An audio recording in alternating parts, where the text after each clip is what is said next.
Fala aí, meus consagradinhos! Espero que vocês já estejam vendo esse vídeo mais pra lá do que pra cá, né? Porque já tá mais pra sábado à noite que pra sábado de tarde. Então, já é hora. Pouquinha coisa pra falar, né? Cá entre nós, Elche, último colocado, muito lanterna do Campeonato Espanhol, pior defesa com muita sobra.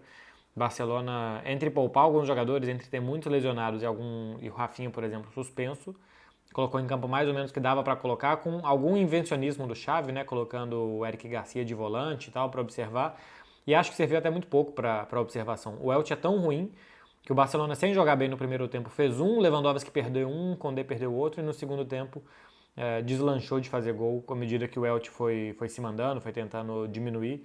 Enfim, com muita facilidade, o Barça conseguiu ganhar. Tem algumas coisinhas que eu acho que vale a pena dizer, por exemplo, sobre o Eric Garcia, que pouca observação, ocupou bem o espaço no meio campo, assim, boa noção de posicionamento, de orientação do corpo para dominar e tal, mas nada notável e nada que tenha comprometido também, né? Não dá para saber se num próximo jogo um pouco mais exigente, se dá para jogar com o Eric por ali. Ou se na próxima temporada, por exemplo, contratam outro zagueiro, puxa o Eric para o meio campo, se não tiver o Busquets. Não deu para, por esse jogo, perceber nada disso. No segundo tempo, acho que tem uma mudança no time, não sei se vocês repararam, que é interessante, que é o Ansu Fati sai da ponta esquerda, abandona praticamente a ponta esquerda, onde ele jogou mal no primeiro tempo, e passa a jogar primeiro atrás do Lewandowski, que depois o Leva se manda para a ponta esquerda e o Ansu Fati passa a jogar como um atacante centralizado, não como um 9, mas um atacante centralizado. Os atacantes do Barça jogaram muito por dentro nesse jogo, tinha muito espaço para tocar a bola por onde fosse, então eles jogaram por dentro e muito próximo entre eles. Depois das declarações do pai do Ansu Fati no meio de semana, falando que o filho joga muito pouco, que é um absurdo, que é uma falta de respeito, não sei o que e tal, eu achei interessante que ele tenha jogado por muito tempo, quase 90 minutos. O Ansu Fati quase nunca completa um jogo no Barcelona, para quem fala que o Rafinha nunca joga 90 minutos. Se eu não me engano, o Ansu Fati até hoje completou 5 jogos de 90 minutos com o Barça. É normal que se troque os pontas em uma partida. Mas eu senti falta de uma atitude maior do Ansu Fati no primeiro tempo, de mais raiva, de mais querer a bola, de mais buscar protagonismo.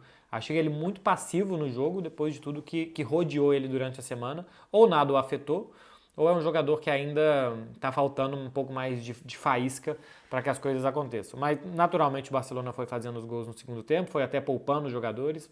Tem jogo contra o Real Madrid no meio de semana.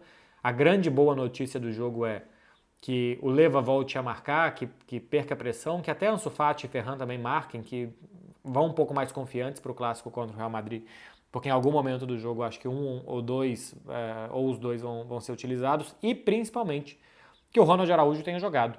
O Ronald Araújo tenha se recuperado do problema muscular que ele teve antes da parada da data FIFA, que tenha conseguido jogar normalmente. É um jogador muito importante em todos os jogos, mas contra o Real Madrid, pelo fator Vinícius Júnior, é especialmente importante o Ronald Araújo, então que ele tenha conseguido jogar é muito positivo. O Barça não deve recuperar ninguém para o clássico contra o Real Madrid.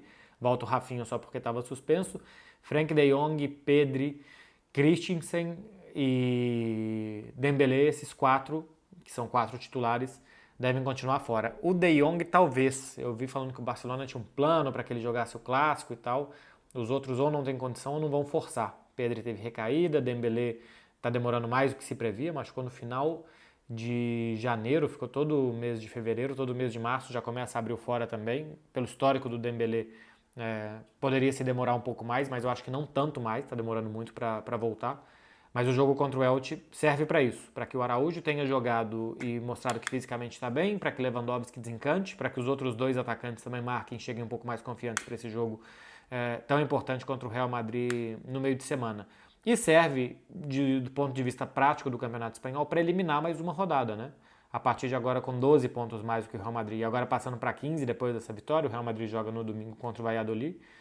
A intenção é ir eliminando rodadas e mantendo 12 pontos, se cair, a diferença não cair para muito e tal.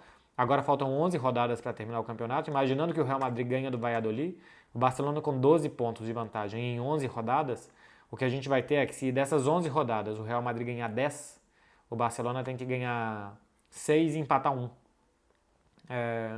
Que o Barcelona empate 1, ganhe 6 e perca 4 jogos em 11 para o ritmo que esse time está mostrando e com concentração total no Campeonato Espanhol é bem razoável. É mais difícil o Real Madrid ganhar 10 de 11 do que o Barcelona conseguir esse desempenho para ser campeão. Então isso mostra a proximidade que o Barça está de ganhar o título e ir eliminando rodadas, aí fazendo uma contagem regressiva até ser campeão espanhol, que é coisa que é muito importante para esse clube, voltar a ganhar títulos, voltar a ganhar um campeonato tão difícil como é o espanhol, porque você tem rivais como Real Madrid e Atlético de Madrid.